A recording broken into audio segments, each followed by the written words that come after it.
మీకేమో పింఛని ఇంటింటికి తెచ్చిమని చెప్తున్నాడు. అయితే జగన్మోహన్ రెడ్డి మీకు ఇవ్వాల్సిన డబ్బులు తీసుకుని పోయి వైసీపీ వాళ్ళ నాయకులు ఉంటారు కదా, వర్కులు చేసిన వాళ్ళకి ఇచ్చేస్తారు. ఎక్కడ మీరు అపాతలు డబ్బు అడుగుతారని వాళ్ళు ఏం చేస్తారంటే చంద్రబాబు నాయుడు పింఛన్ ఆపిమని చెప్పారని చెప్పి చెప్తున్నారు. చంద్రబాబు నాయుడు ఎప్పుడైనా నాకు ఆపమంటాడా? ఆయన అందరికీ ఒకసారి 2000 పెంచినాడు. ఒకప్పుడు అప్పుడు ఎమ్మెల్యే భర్త ఆయన ఉన్నప్పుడు ఒకసారి 2000 పెంచినాడు.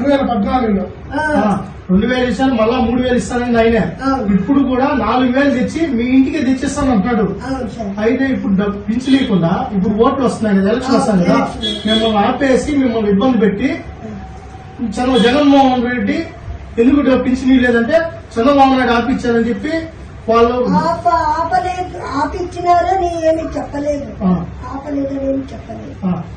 చెప్తున్నారా మీరు కూడా? మామూలుగా యూజువల్ గా ఎట్లా పెన్షన్ ఇస్తున్నారో, వృద్ధాప్య పెన్షన్, విడో పెన్షన్ ఎవరికి ఏమేమి ఇవ్వాలో అది 1వ తారీఖు చెందేయాలా వాళ్ళకి ఇవ్వాల్సింది. అది కూడా చంద్రబాబు నాయుడు చెప్పింది విన్నాను. చంద్రబాబు నాయుడు చెప్పాడవా? అయితే ఇట్లా దుష్ప్రచారం చేస్తున్నారు. మీరంతా కూడా ఆలోచించి 4000 ఇంటికి తెచ్చిస్తారు. మీకు జగన్మోహన్ రెడ్డి 3000 రూపాయలు ఇస్తారని చెప్పాడు అప్పుడు. అయితే 2250 ఇచ్చారు 2 సంవత్సరాలు. 50 పెంచుతూ వచ్చాడు. మీకు కొంచెం అన్నం తింటారా? ఒకసారిగా 3000 పెంచుతామన్న మనిషి సంవత్సరానికి 1000 రూపాయలు పెంచారు. మీకు 28,000 అప్పున్నాడా జగన్మోహన్ రెడ్డి? ఎవరన్నా వస్తే మీరు నిలయండి, 28,000 మాకు ఇవ్వాలి, మీరు ఆ 28,000 మీరు తెచ్చింది మనం మాట్లాడదాము అని చెప్పండి. మీరేం బాధపడద్దండవా? 28,000 మీరు బాధపడద్దండి. మీ ఇంటికే తెచ్చి పిచ్చిలు ఇచ్చేంత వరకు చంద్రబాబు నాయుడు గారు ఎలక్షన్ కమిషన్ తో మాట్లాడుతున్నాడు, చీఫ్ సెక్రటరీతో మాట్లాడుతున్నారు. మీరు భయపడద్దండి, మీకు వస్తుంది. రౌడీ రాజ్యం కదా సార్, మేము ప్రతిదానికి భయపడతాము. ఇంకా భయపడాల్సిన పనే లేదా? మేమంతా ఉన్నాం కదా, మీకు మేము ఉన్నాం, భయపడాల్సిన పని ఎంతమంది ఉన్నాం. ఇప్పుడు నాకు భర్త వదిలేసి 20-25 ఏళ్ళు అయిపోయింది. మా తమ్ముడు ఇంట్లో ఉన్నాను, వాడికి నాకు సంబంధంలా. నువ్వు ఈ వదిలి వెళ్లిపో ఇంటి నుంచి అంటే నేను ఎక్కడ పోయేది? ఇల్లు ఇస్తాము అని పెట్టేశాడు.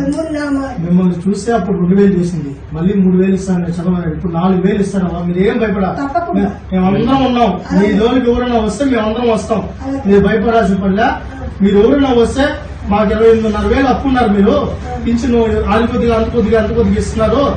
ఎందుకు డబ్బులు ఎత్తుకు మాకు ఇవ్వాల్సిన డబ్బులు ఎందుకు మీ కాంట్రాక్టర్ ఇచ్చారని అడగండి. అడిగి ప్రశ్నించండి. మీ ఇంటికి మీకు వస్తుంది. మీరు వెనక్కి ఇబ్బంది పడాల్సిన పనిలా. 3వ తారీఖు ఏమైనా మెసేజ్ వస్తే మా తమ్ముడు చెప్తే అక్కడ సచివాలయం మేము కూడా మీకు ఉంటాము. మీకు ఏ ఇబ్బంది లేకుండా మీరు జాగ్రత్తగా ఉంటే మేము అందరం కూడా ఉంటాము. అలాగే సార్, అలాగే సార్. ఆగండి అంటారు, మాకు ఇల్లు లేదు. ఏం బాధపడద్దావా? చంద్రబాబు నాయుడు గారు ముఖ్యమంత్రి అవుతాడు, ఇవన్నీ జరుగుతాయవా? మీరు ఏం భయపడాల్సిన పనిలా. మీరు ఊరిలో వస్తే రౌడీజం అంటే కుదరదు. ఎలక్షన్ కోర్టు వచ్చేసింది, అయిపోయింది, వాళ్ళ పని అయిపోయింది. మీరు భయపడద్దండి.